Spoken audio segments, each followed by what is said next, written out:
T'es bien intégré dans l'équipe. Tu joues d'ailleurs avec un certain Joel Embiid, qui a fait beaucoup parler de lui en France ces derniers temps. Là, si on fait un petit sondage, je suis pas sûre que ce soit le joueur le plus apprécié. Comment ça se passe justement avec lui? Parce que lui, je crois qu'il est ultra fan de toi. Raconte-nous un peu ta relation avec lui. Non, franchement, on a une relation vraiment, vraiment cool. Puis on se connaissait déjà avant tous les petits problèmes qu'on va dire qu'il y a eu avec l'équipe de France. Donc on a toujours eu un bon contact. Et puis j'ai même appris ici en venant là que ça fait déjà bien 4 ans, 3 ans qu'il pousse déjà pour que je vienne dans l'équipe. Donc voilà, de savoir ça aussi, ça fait plaisir. Mais sinon, vu que pour nous aussi, on parle français, donc c'est un peu plus facile, je vais dire. Donc forcément, on a une très bonne relation. Après Et ce premier échec avec les Celtics, comment tu l'as vécu personnellement? Tu es très jeune à l'époque. Est-ce que c'est un énorme échec et tu te dis que tu n'auras plus la chance de revenir au NBA, ou alors tu vois un peu plus sur le long terme et tu dis peut-être que ça reviendra? Comment tu le vis à l'époque? ben, honnêtement, ça a été une partie très très très compliquée parce qu'à ce moment-là, quand ça arrive, on est à la Summer League, on est à la fin de la Summer League, donc je me fais couper très tard pour pouvoir retrouver un club en NBA. Il y avait qu'un seul club, c'était Washington, parce qu'ils n'avaient pas encore signé de joueurs, donc ils étaient prêts à m'accepter pour le training camp, et puis en gros, voilà, je devais gagner ma place pour pouvoir avoir une chance de contrat. Donc à ce moment-là, en sachant que mon expérience en NBA c'était pas top, bon, je décide de partir en Chine. Puis après, voilà, il y a eu le Covid, et puis je me suis retrouvé sans club, et puis ensuite, je suis venu avec Lasvel. Mais ça a été compliqué au début. Je m'étais dit que la page NBA, ça allait sûrement être fini. Parce que j'étais quand même aussi un peu, on va dire, énervé, que ce soit pas passé comme je voulais que ça se passe. Donc forcément, il y avait des regrets. Puis après, une fois que j'ai pu reprendre avec Lasvel et rejouer et reprendre, on va dire, ce plaisir-là au basket, je me suis dit que j'essaierais de tout faire pour essayer de repartir, quoi. Salut Gershon, moi j'ai deux questions pour Salut. toi. La première, c'est la perception des gens qui sont en NBA en fait, parce que comme tu as connu un petit peu ça deux fois, je pense que la première fois ils n'avaient pas la même perception de toi qu'ils ont après que tu es Thomas sur LeBron James par exemple. Je pense que tu reviens en NBA, il y a une différence de traitement et je voulais savoir justement les Français, les jeunes Français, comment c'était quand tu t'es fait drafter et comment c'est aujourd'hui, parce que j'ai l'impression que ça a beaucoup évolué.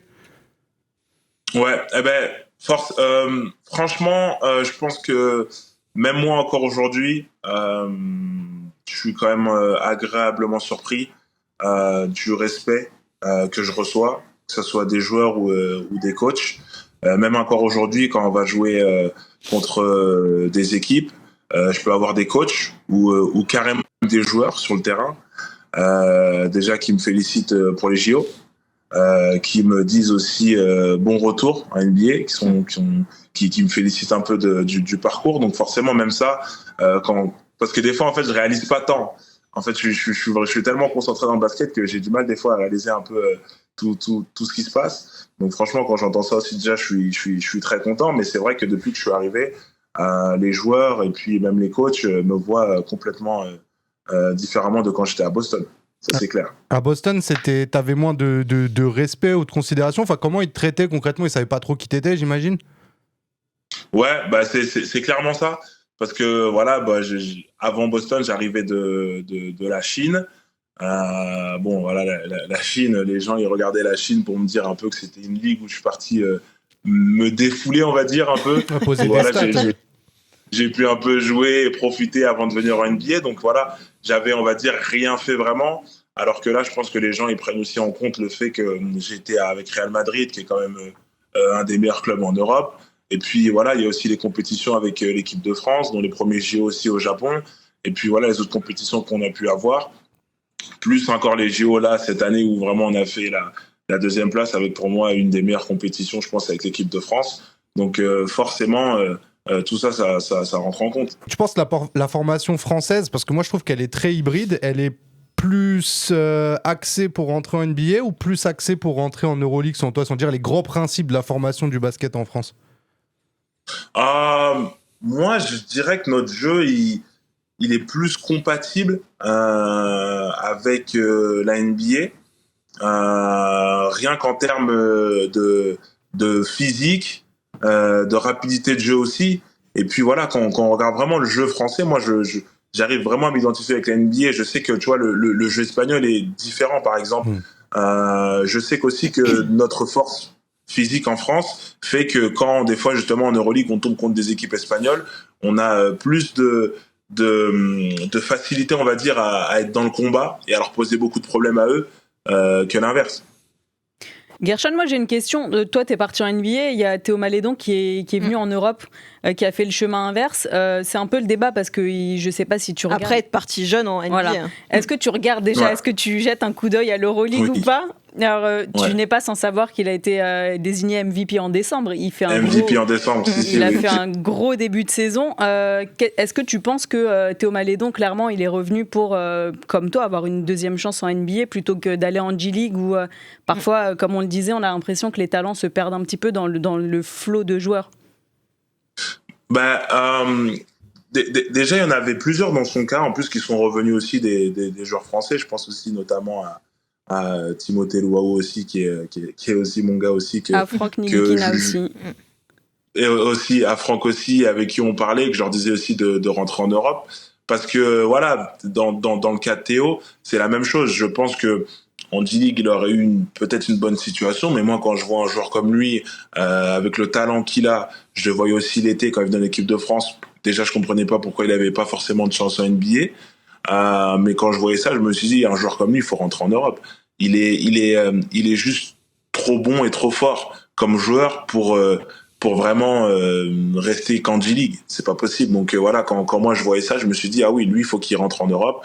Il a la chance d'avoir une grosse carrière. Il a aussi la chance de prouver, en fait, que c'est encore un joueur très haut niveau et qui peut clairement être dans une équipe Euroleague avec un gros rôle. Ça, c'est clair. Et là, voilà, là, il est en train de le montrer. Là, il déroule. Franchement, il joue son jeu.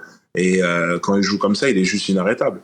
Il aura peut-être aussi, lui, bientôt une deuxième chance en NBA, pourquoi pas. Très possible. Gershon, j'espère bien pour lui. On va bientôt te libérer, mais tu sais, nous, dans le RMC Sport Club, on fait souvent un top 5. Et la semaine dernière, on a cherché nos top 5 des meilleurs moments de 2024. Et ton poster sur LeBron, il est revenu assez souvent. Franchement, c'est resté ligne de des images de 2024. Justement, on va en parler, nous aussi, de LeBron dans quelques instants, parce qu'il a fêté ses 40 ans lundi dernier. Qu'est-ce que tu penses de lui? Est-ce qu'il peut encore jouer longtemps à ce niveau-là? Parce que lui, il a dit, il envisage encore 5-7 ans, pourquoi pas au plus haut niveau. Comment tu vois les choses, toi qui le côtoies aussi quotidiennement en NBA? Et est-ce que tu te vois, toi, durer jusqu'à 40 ans? C'était la prochaine question. Déjà, franchement, bon, je suis pas dans son corps. Si il ressent qu'il peut jouer encore 5-7 ans, franchement, le respect et puis félicitations à lui, franchement, parce que je pense que ça serait jamais arrivé. C'est quelque chose d'assez incroyable. Maintenant, je pense que voilà, c'est quelqu'un qui a une grosse carrière, il est très très pro, donc il arrive à gérer son corps. Donc, est-ce qu'il peut continuer à faire ça encore? Je pense que oui, il arrive à se gérer assez bien. Donc, c'est assez incroyable ce qu'il est capable de faire. Encore aujourd'hui, on le voit encore mettre encore des gros dunks, courir à 100 à l'heure. Donc, il arrive vraiment encore à pousser, à être là. Donc, je pense que oui, c'est possible. Après, est-ce que moi, je me vois être jusqu'à 45 ou 47 ans? Ça, c'est une grosse question. J'espère déjà jouer le plus longtemps possible. Et après, on verra, parce que je pense que lui et moi, on n'a pas le même poids aussi. Donc, ça, c'est... On verra. Je vais essayer de gérer mon poids et après, on verra. Ok, ça marche. Bon, un immense merci, Gershon, d'avoir été avec nous dans l'RMC Sport Club. Franchement, c'était un plaisir. Avec ton smile en plus tout le temps, vraiment un grand merci. Et puis, on te suit, nous, évidemment, dans l'RMC Sport Club, en NBA, parce que franchement, tu nous régales aussi à chaque fois. Merci beaucoup d'avoir été avec nous.